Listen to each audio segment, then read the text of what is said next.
Boa tarde para quem está no Brasil, boa noite para quem está na Suécia. Hoje nós vamos fazer a nossa quinta literária. E na quinta literária, vocês sabem que eu sempre trago um romance, um conto da literatura. E esse, olha, eu posso adiantar para vocês, enquanto leitores proficientes, que é um livro maravilhoso, que tem muitos mistérios, muitas nuances e que realmente faz com que o leitor fique preso nele até o final da narrativa. Olha, eu vou começar fazendo essa análise. No entanto, quando chegar em uma determinada parte do vídeo, eu vou avisar que vai ter spoiler, que eu vou chegar até o finalzinho de O Morro dos Ventos Uivantes, de Emile Brontë, um romance assim que me empolgou bastante, aquele romance que realmente você entra praticamente na história.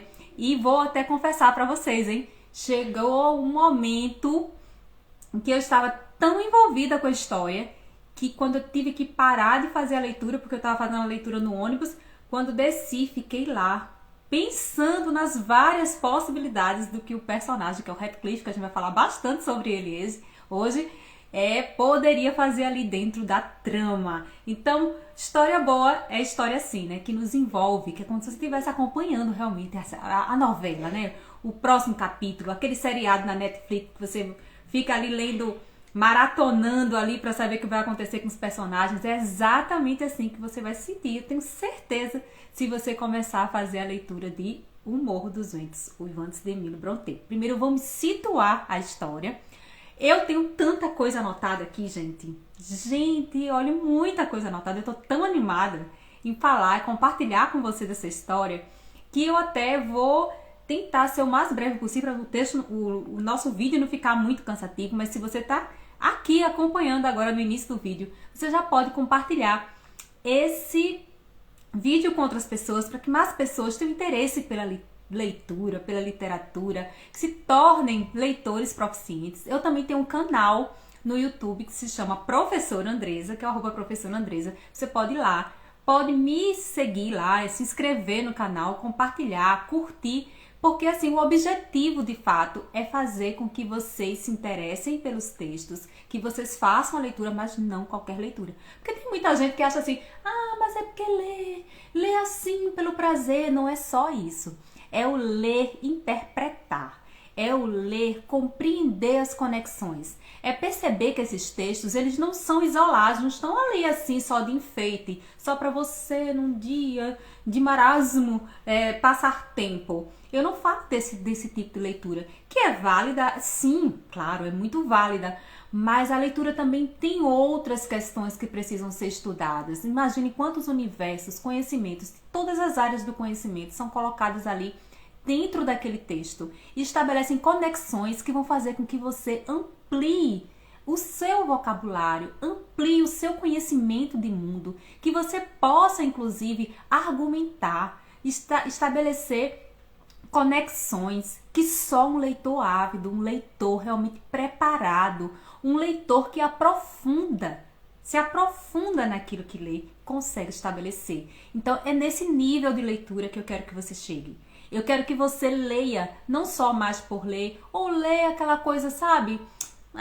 Que não conseguiu extrair muita coisa, mas ao que você seja o protagonista dessa leitura, que você seja o sujeito dessa leitura e não fique ali passivamente só esperando que as pessoas já te deem ali de maneira pronta, né, tudo sobre aquele texto. Por isso eu estou te convidando a não ficar só nessa fase, que é a fase de vou ler ali um pedacinho, vou ler por cima, vou ler só um resumo, vou escutar alguém falando sobre o assunto. Mas e você, enquanto sujeito dessa leitura? Como você tem realmente feito a diferença no sentido de se sentir, sabe, apropriado?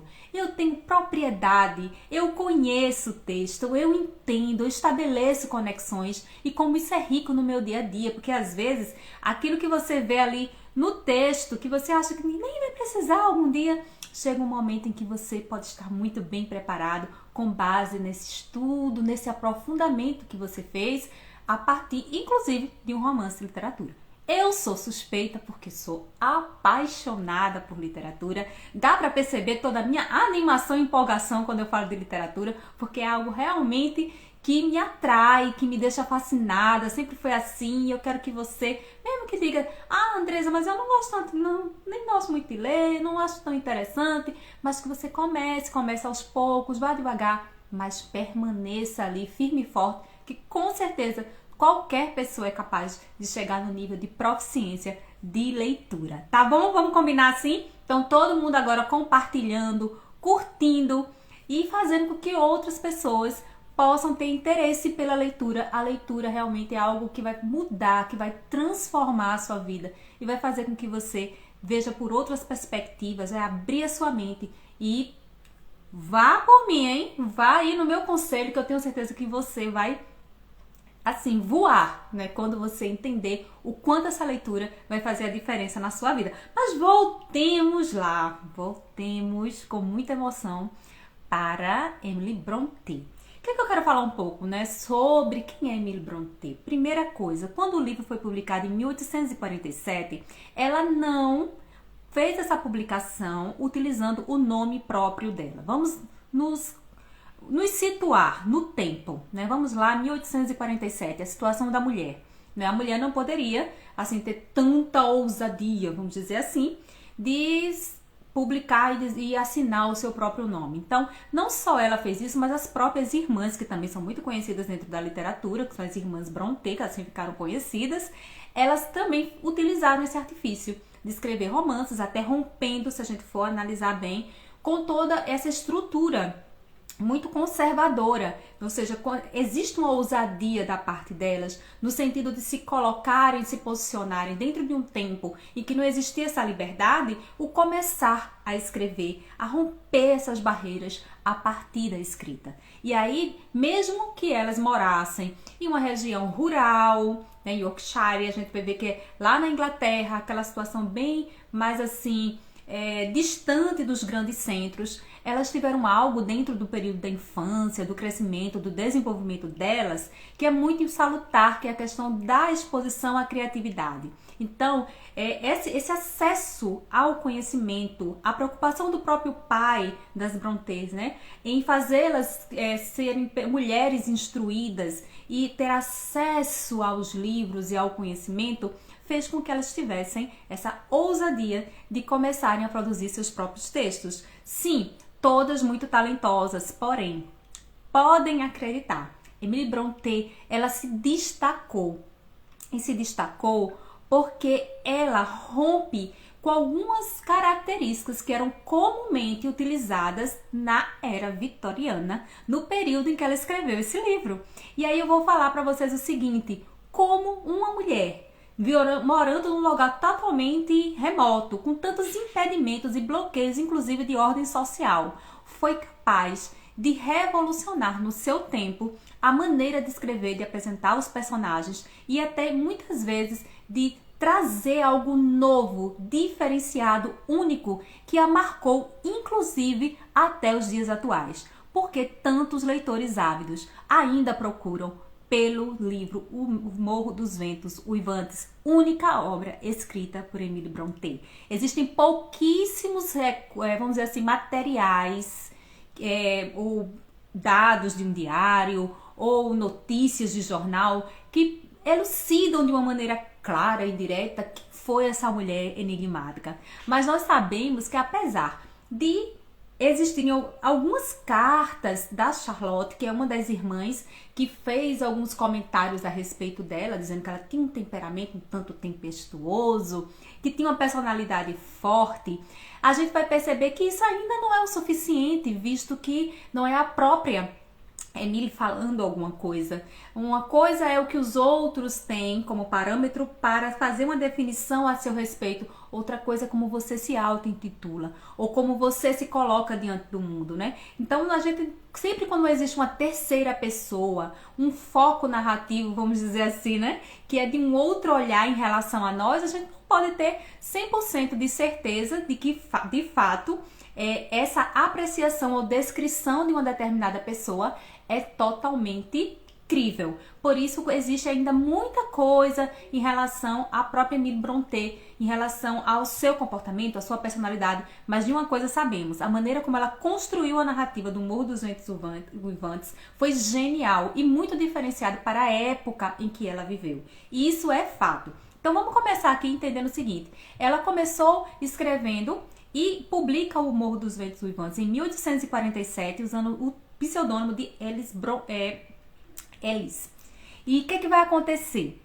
Quando ela faz essa publicação, a gente sabe que por motivos óbvios do contexto em que ela viveu, Ellis Bell foi o segundo nome agora da minha cabeça, a gente sabe que foi por causa dos próprios parâmetros sociais, ou seja, ela, por uma questão até de defesa, acredito até que de precaução em relação ao que é que as outras pessoas iriam pensar, e no sentido de ver uma mulher escrevendo naquele período, ela assim, sabiamente, eu acredito, acabou assinando com o nome de Ellis Bell. Só que aí, como foi que a crítica recebeu esse livro? Primeiro, dividiu opiniões. Primeira parte dizia, que legal, que ótimo esse livro, amei, muito bom. E a outra parte ficou horrorizada. Como assim? Muita grosseria, muita selvageria dentro desse romance.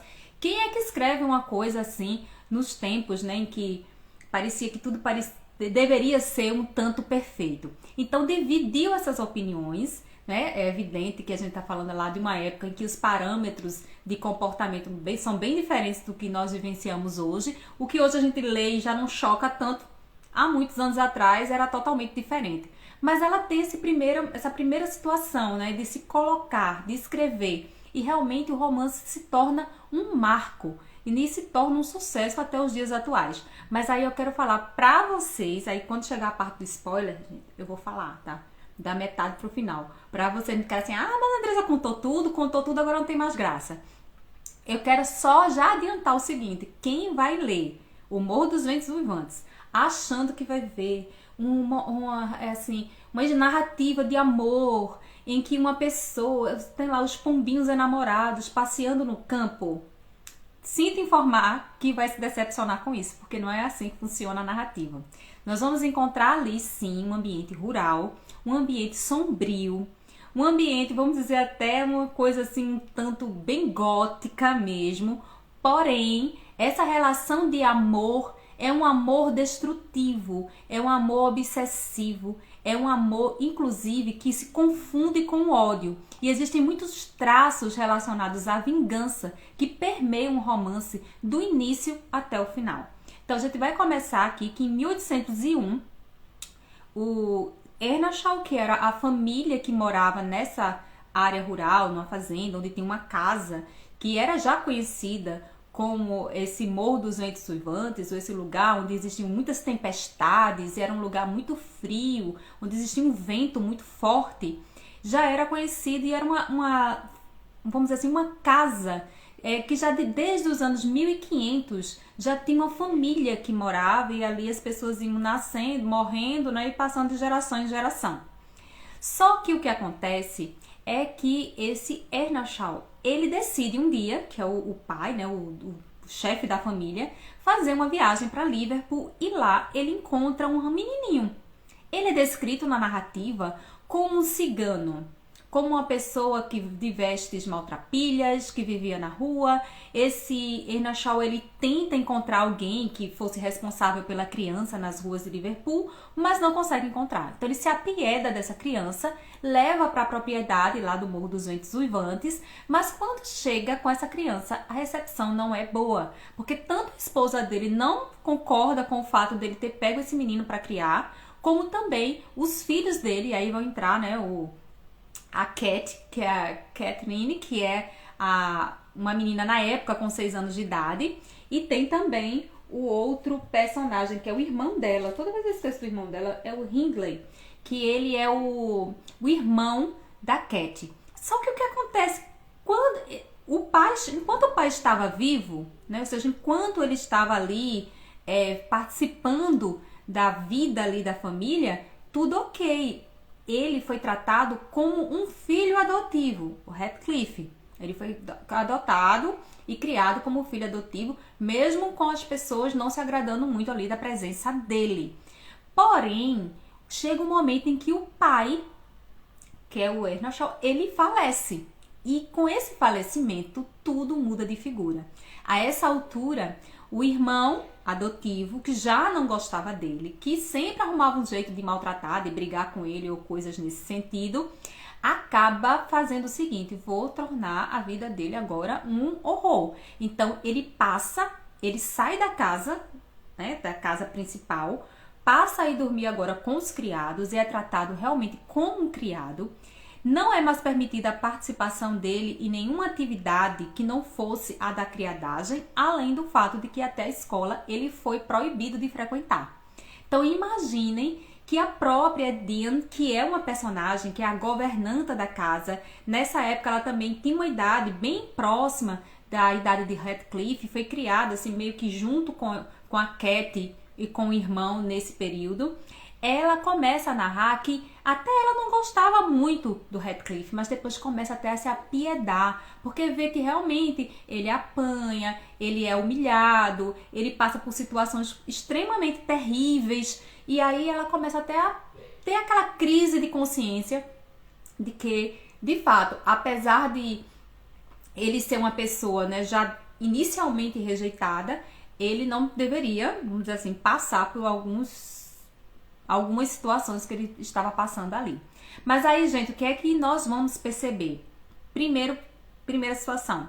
A essa altura, a Cat, que é a irmã adotiva, se aproxima muito do Heathcliff. Então, praticamente, eles eram almas gêmeas. Em todo canto, eles estavam juntos, estavam ali, vivendo ali uma amizade que mais tarde, com o passar do tempo, passa a ser um amor. Só que aquele amor velado, né? Os dois, um apaixonado pelo outro, mas não existia nada assim descarado entre os dois, dizendo que eles estariam juntos ou tendo algum tipo de intenção. Então isso não era, vamos dizer assim, muito mostrado, mas existia um sentimento entre eles. Até que chegou o ponto, e aí eu quero que vocês entendam o seguinte: nós temos aqui uma ambientação de um lugar que já tem uma atmosfera sombria. E aí é interessante perceber que Emily Brontë, ela utiliza esse gótico como um pano de fundo para estabelecer conexões com o sobrenatural que aparecem dentro dessa narrativa. Então eu quero que vocês percebam e eu vou mostrar para vocês como isso vai acontecendo. E essa atmosfera sombria também é um contraponto com outro núcleo familiar. Nós estamos falando da era vitoriana, em que era muito comum esses romances apresentarem vertentes voltadas para a questão do império e esse deslocamento de mundos diferentes. Então, no caso, o Morro dos Ventos Vivantes, a casa na área rural, ela sempre aparece como um estado de decadência, daquilo que é sombrio, de algo negativo. O próprio Heathcliff, ele é muitas vezes colocado, descrito dentro do romance com a expressão de que ele é o próprio demônio, de que ele tem uma natureza ruim, que ele é uma pessoa má. Embora dentro do contexto da história, de uma maneira genial, a Emily Brontë, ela começa a apresentar esses personagens não como sendo só bons ou só pessoas más, mas como pessoas que ali estão transitando dentro de uma personalidade que tanto pode ser boa como pode ser ruim, tanto pode acertar como pode errar. Então vamos analisar o próprio Heathcliff quando ela nos apresenta esse personagem que é um menino que vivia na rua, que provavelmente pode ter passado por muitas situações ruins no seu passado e que o livro ele não apresenta exatamente o que, mas como se alguma tragédia, alguma coisa ruim tivesse acontecido com ele, fazia com que ele tivesse muitas vezes momentos em que ele tinha uma certa seriedade, algo que era impenetrável por parte das pessoas que estavam ao redor. Então a gente vê essa atmosfera de mistério dentro da própria personalidade e também a ideia da violência, mas uma violência que é física, mas também uma violência que é psíquica, muito aparente dentro do romance, do início até o final. Então eu quero que vocês entendam o seguinte, que quando a gente pega um romance como esse para fazer a leitura, você percebe tantos detalhes, tantas ideias que vão se conectando ali dentro do enredo, que é importante que você não entenda que é só o ler por ler, mas é um ler para entender, compreender a profundidade, a complexidade desses personagens. Então vamos lá. Chega o Heathcliff, a gente sabe que já tem essa... A gente já começa meio que com pena dele, mas ao mesmo tempo vê que ele também não é uma flor que se cheirasse. E a Cat, gente... A Cat, o livro é dividido em duas partes. Nessa primeira parte, essa Cat também tem uma natureza, sabe, rebelde. Ela não é boazinha, ela não é a menininha, florzinha do campo. Disso ela não tem nada. Por isso, ela se identifica tanto com essa natureza de liberdade, de mais selvagem, que o Heathcliff apresenta. Eles se conectam dentro desse sentido. No entanto, a gente tem um irmão, que é o irmão da Cat, que não suporta o Heathcliff, que vai atormentar a vida dele. Mas aí chega, dentro dessa paixão velada entre os dois, o momento que é a hora H, que é a hora da mulher, nesse período, nesse contexto, que agora vai fazer o seguinte, vai tomar uma decisão. O que é que Cat quer? Ela vai querer realmente viver um grande amor com Heathcliff, de uma maneira selvagem, de uma maneira em que ela está ali, né, com total liberdade para viver suas paixões? Ou ela irá preferir se agregar a um outro mundo, o mundo das benesses, o mundo de uma estrutura social consolidada, em que ela seria reconhecida e teria status social? É aí que entra uma outra família, que é a família dos Linton. E essa família dos Linton, eles têm uma granja que é próxima ao Morro dos Ventos Uivantes.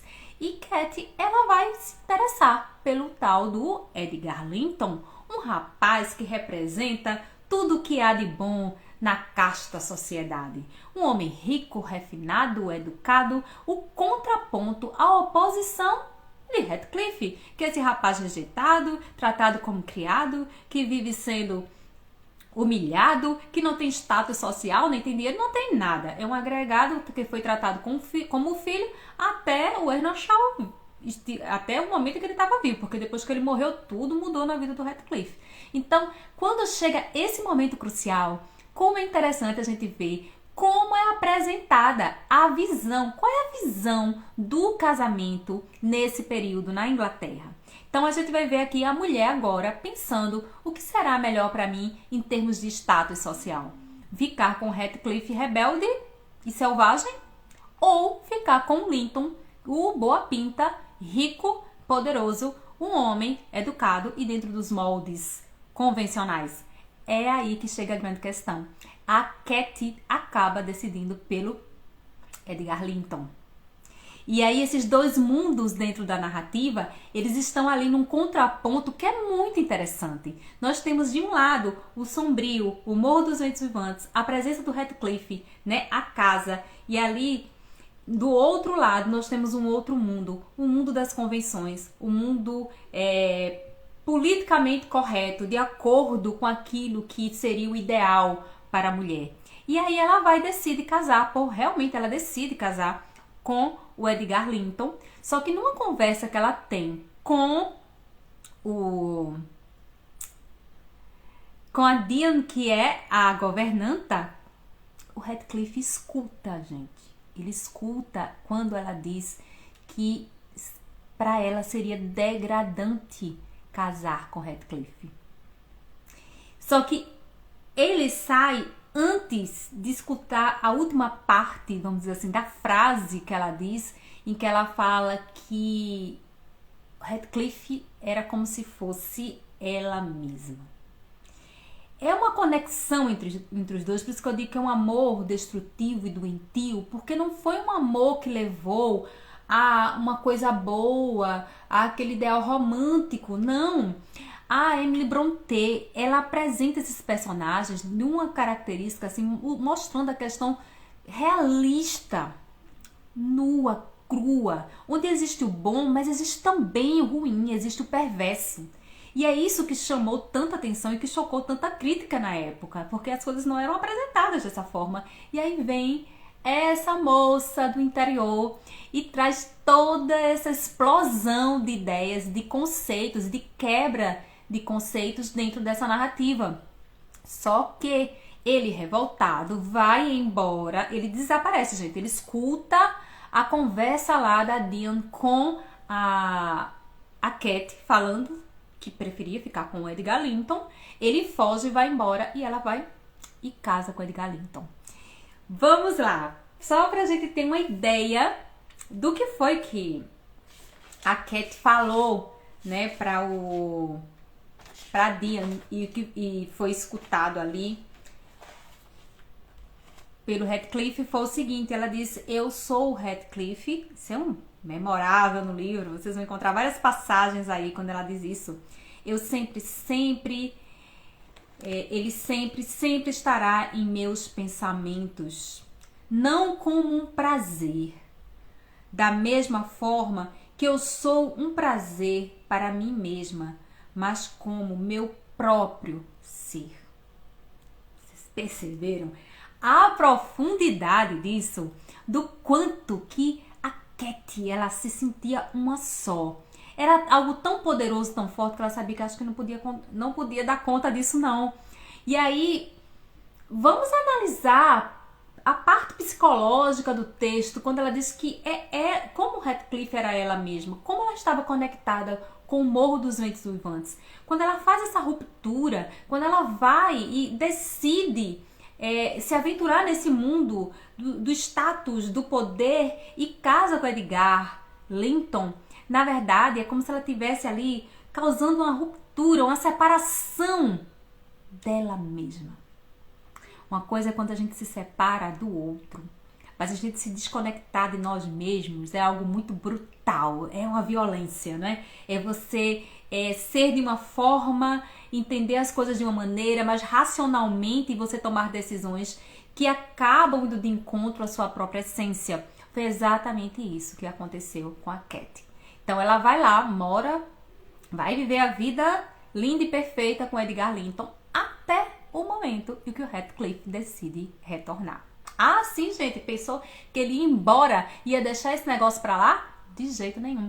Ele volta um tempo depois. Só que aí é que chega. Quando ele volta diferente. Ele volta agora mais empoderado, ele volta com dinheiro e ele volta, inclusive, também meio que absorvendo um estilo de vida, um modo de vida que ele também, vamos dizer assim, rejeitava. Ele rejeitava, mas ele sabia que precisava disso para se vingar, sim, porque quando ele retorna, ele vem com um sentimento de vingança, ou seja, ele responsabiliza algumas pessoas da família, ou as pessoas da família, inclusive o agora marido de Cat, como sendo um dos responsáveis, por exemplo, pela sua derrota, né, por tê-la afastado dele. Então, assim, não é que a vingança fosse uma vingança em relação a ela. Ele não teria coragem de fazer nada contra Cat. Essa que é... Gente, ele tinha um amor, ele era cego de amor por ela. A única pessoa no mundo que Heathcliff baixava a cabeça era pra Cat. Porque todo o resto ele queria era acabar, aniquilar. Ele não tinha piedade. Uma pessoa extremamente ruim mesmo, natureza ruim. Então, o que é que ele vai fazer? Ele vai e começa a tentar manter um contato agora com a Cat, só que aí, quando ela vê aquele amor do passado retornando, ela acaba ficando entre o Edgar, porque fica esse conflito, né? O Edgar não queria que ela tivesse algum tipo de relação com Heathcliff.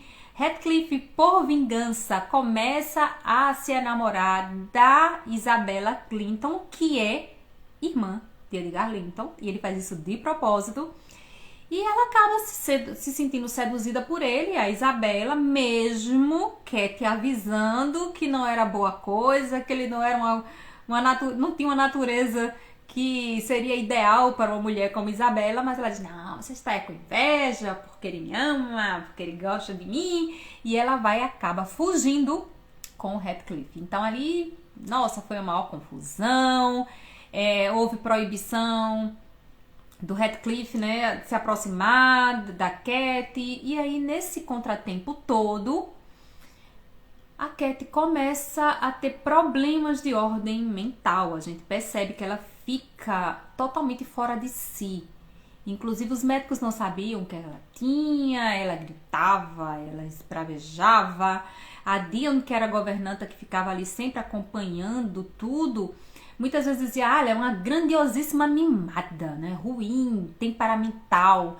E era assim que ela costumava fazer mesmo, até que eles têm um encontro.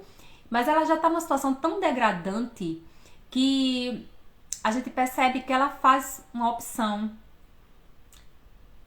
mesmo que sutil e mesmo que não apareça claramente no texto, pela morte. Aí você vai dizer, a Andresa acabou com tudo, né, Andresa? Você disse que ia avisar que ia ter spoiler. Mas calma, a gente nem chegou no que ainda vai acontecer nessa narrativa, gente. Nem tá perto ainda. Porque ela morre porque, olha, ela abria a janela, ficava tentando buscar aquela sensação de estar no Morro dos Ventos Uivantes.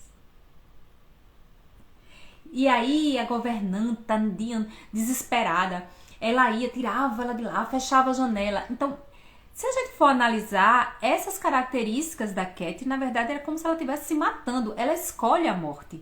Como ela sabia que não poderia mais ter contato, seria inviável que ela tivesse aquela vida de casada com o Linton e ter algum tipo de aproximação ou ter um contato como ela gostaria de ter com o Heathcliff. Então, a gente compreende, deduz, infere que ela realmente procurou a morte. E aí, quando ela tem uma filha, né, ela acaba engravidando, ela tá grávida, começa a passar por esse processo mental, de deslocamento, de atitudes estranhas. Ela pega esse frio, fica abrindo a janela propositalmente, então ela acaba adoecendo e no momento do parto ela acaba falecendo. Aí o Heathcliff tá muito revoltado. Ele renega tanto o fato dela ter morrido que ela diz, mas pois você não terá sossego. Ele chega a amaldiçoar até o próprio espírito da amada Cat, né? Assim, fica revoltado, né? Quando a Dian vai contar que ela faleceu, que ela não aguentou, que teve a filha, então ele fica muito revoltado, assim, revoltado com a própria Cat. Como é que ela foi capaz de deixá-lo num mundo só? Então, gente, se o homem já era ruim, já voltou desse tempo de afastamento com o sentimento de vingança depois da morte de Cat, ele piora muito, infinitamente mais. Ele fica muito pior. Vocês terem uma ideia. E aí ele começa a tramar como é que ele poderia agora fazer para se vingar mesmo de todo mundo. Para fazer com que as pessoas sentissem o que ele sentiu. Sentissem a rejeição que ele sentiu. Então, dentro dessa nuance toda do romance, só para uma parte que eu acabei não contando para vocês no início, que é importante, é que os narradores da história, eles se intercruzam. A gente tem o Luke Wood, que é na verdade, o inquilino da granja. Depois de tudo ter acontecido, ele se torna inquilino da granja. Ele decide ir até a casa dos Ventos Uivantes para conhecer o proprietário da granja. Aí, pô, como assim? Como assim? Como é que no início o Heathcliff é dono da granja dos Linton? Pergunta pra você. Ir lá, ler o livro e descobrir como foi que isso aconteceu. Porque eu tô muito tentada a não contar. Eu não vou contar.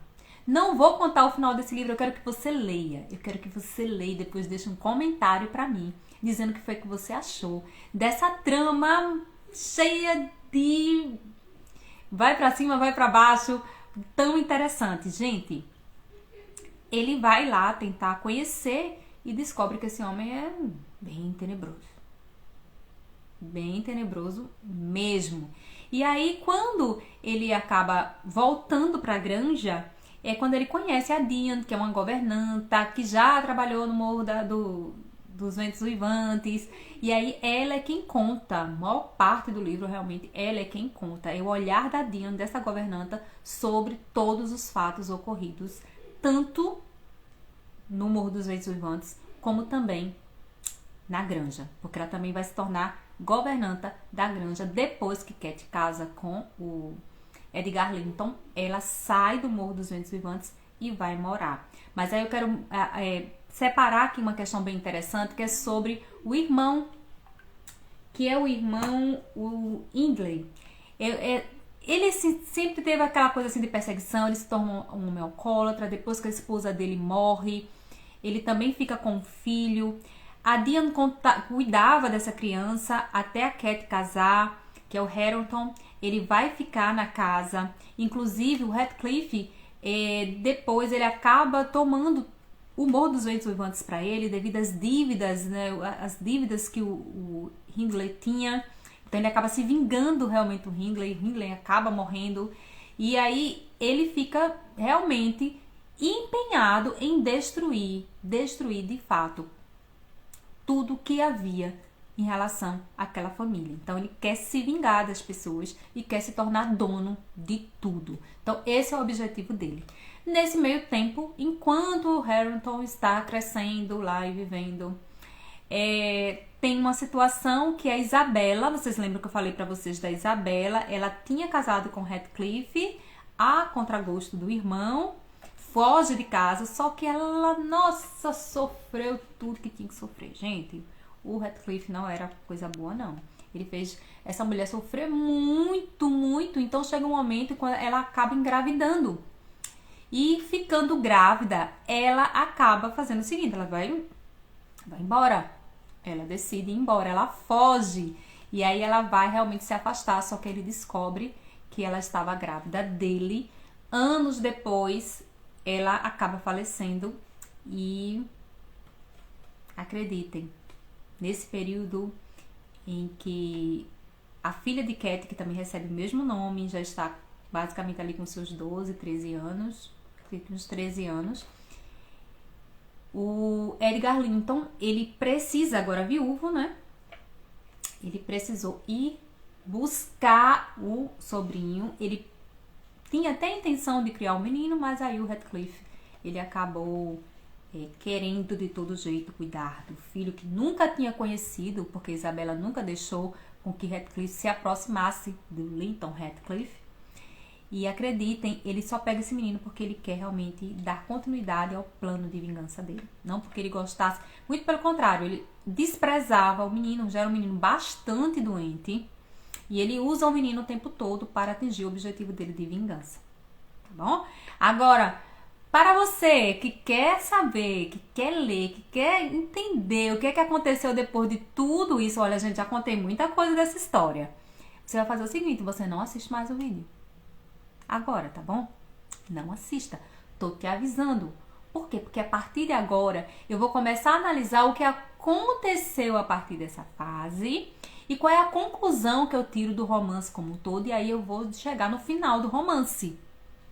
E aí vai estragar a surpresa. Então, se você não gosta de spoiler, você já deixa esse vídeo para depois que você ler, você retornar e me dizer depois aí no comentário se você concorda comigo, se você não concorda, se você viu alguma coisa que eu não vi, né?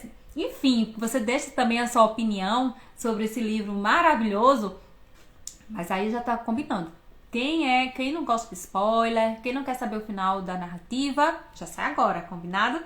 Quem já leu ou quem, não me importa, pode me contar que eu vou ter a mesma curiosidade de pegar agora o livro, fazer a leitura e ter minhas próprias impressões, que eu acho que isso é que eu acho importante. Aí pode dar continuidade comigo. Tá bom? Vamos lá. Então vamos para agora a outra fase. Já contei. Morreu Isabela, irmã de Edgar Linton. Morreu Cat, que é lá a irmã adotiva, apaixonada, espírito selvagem. Eu sou Heathcliff, Heathcliff sou eu. Heathcliff continua firme e forte, vivo e se vingando. Morreu o Hindley, que é o irmão da Cat. Então a gente tem aqui o Harrington. Nós temos principais aqui a Diane, que é a governanta. E nós temos também a Cat 2, que é a Cat, que é a filha da primeira Cat. Né? Vamos lá. E temos Edgar Linton. Então, Edgar Linton, ele teve muito cuidado em fazer com que Cat, a filha, nunca fosse até o Morro dos Ventos Uivantes. Por quê? Porque sabia que seria muito complicado, aquele comportamento de Heathcliff era muito ameaçador e ele não queria que a filha tivesse contato com isso. Só que quando ele vai buscar o Linton Heathcliff, que é o sobrinho, infelizmente ele precisa entregar o menino, mesmo sendo um menino doente, que precisava de um cuidado, ele precisava devolver pro pai, né? O pai lá. Então, o Heathcliff, ele começa a se aproveitar dessa situação. E no momento em que a menina, que é a Cat, faz um passeio, ele acaba fazendo com que, sabendo que ela acaba indo no Morro dos Ventos Uivantes, a governanta vai atrás da menina, desesperada sem saber o que estava acontecendo, e aí percebe que ela já estava, inclusive, dentro da casa do Morro dos Ventos Uivantes.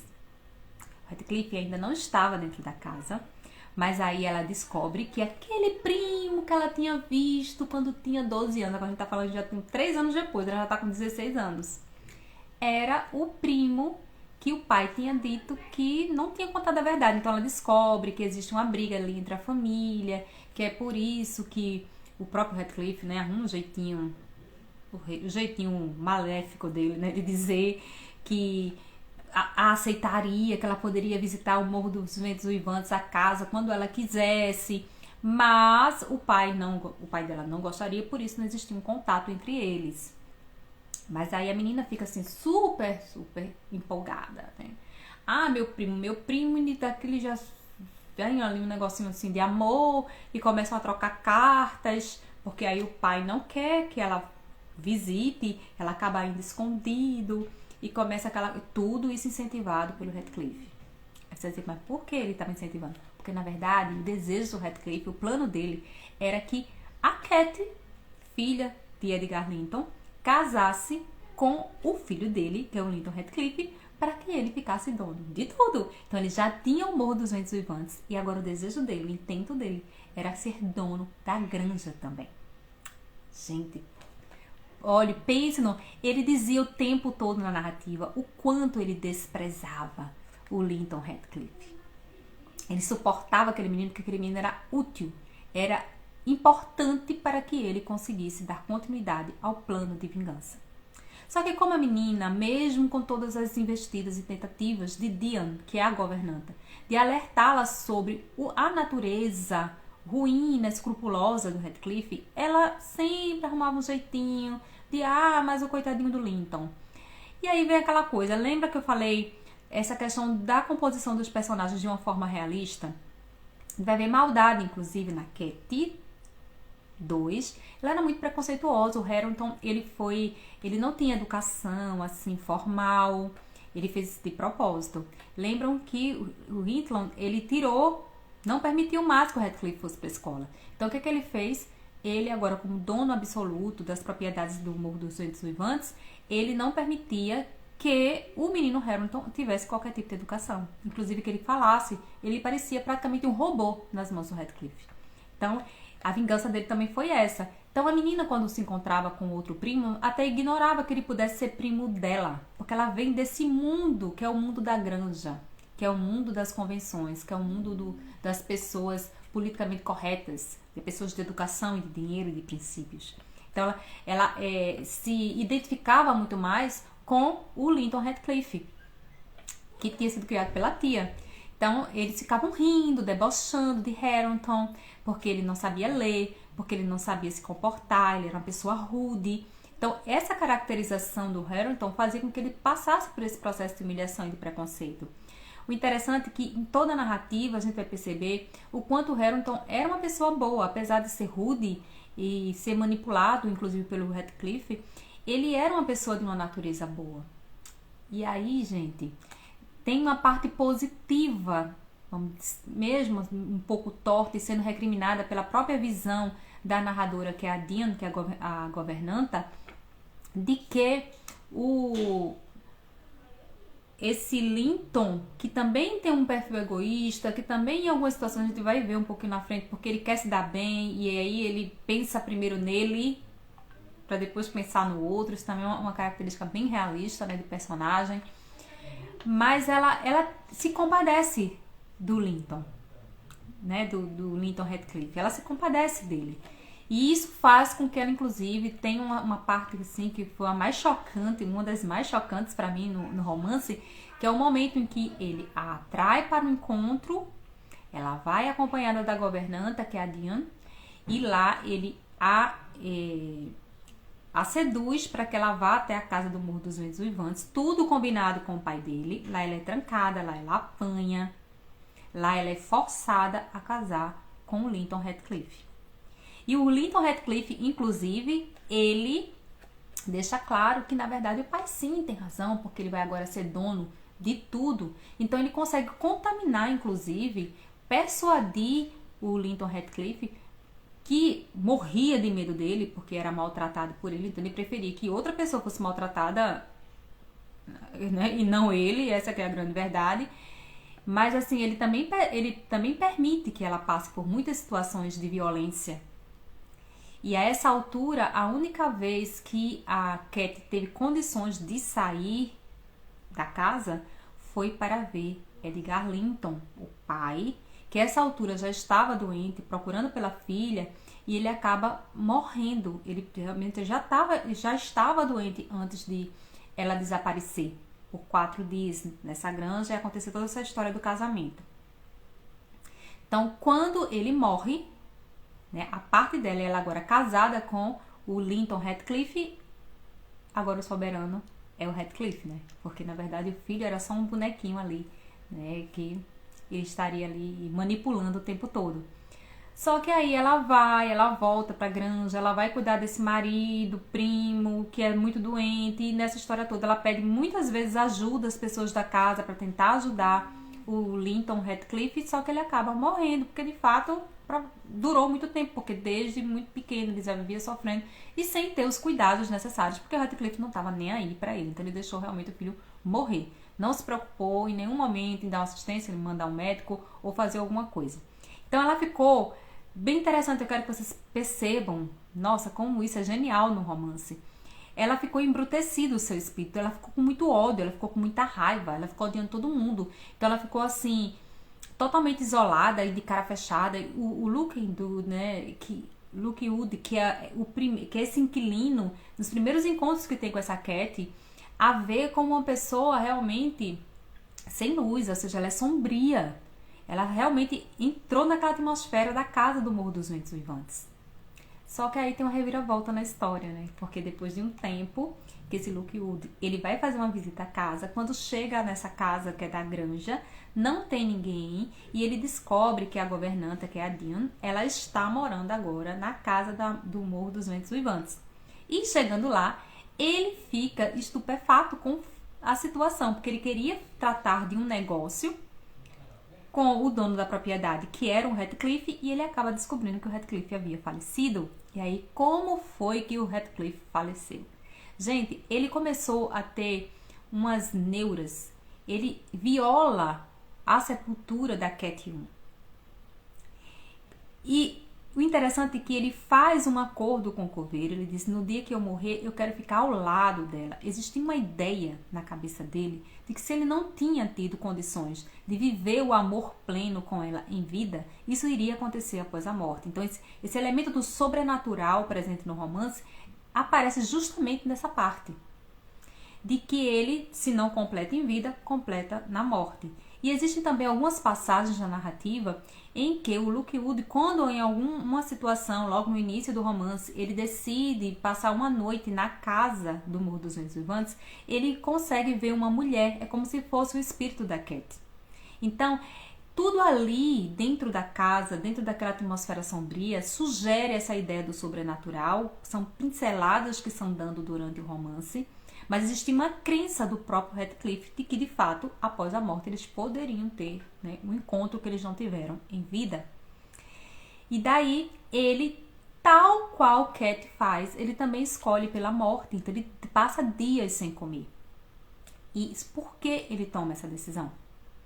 Porque ele percebe que, por mais que ele tenha se vingado, tudo que ele fez para infernizar, para atormentar a vida daquelas pessoas que estavam ali, né, que ele responsabilizou pela desgraça da vida dele, ele acaba percebendo que o Harrington, que é o filho, né, do irmão de Cat, né, e Cat 2, que é prima, né, de Harrington, que é filha da Cat 1, eles acabam finalmente se envolvendo. Ela tinha horror do Harrington, porque ele é rude, não sabia ler. Tem várias tramas ali no meio da história, porque por mais que a gente conta assim, gente, tem que pegar o livro pra ler e ver o passo a passo de como é maravilhoso, como se organiza essa história.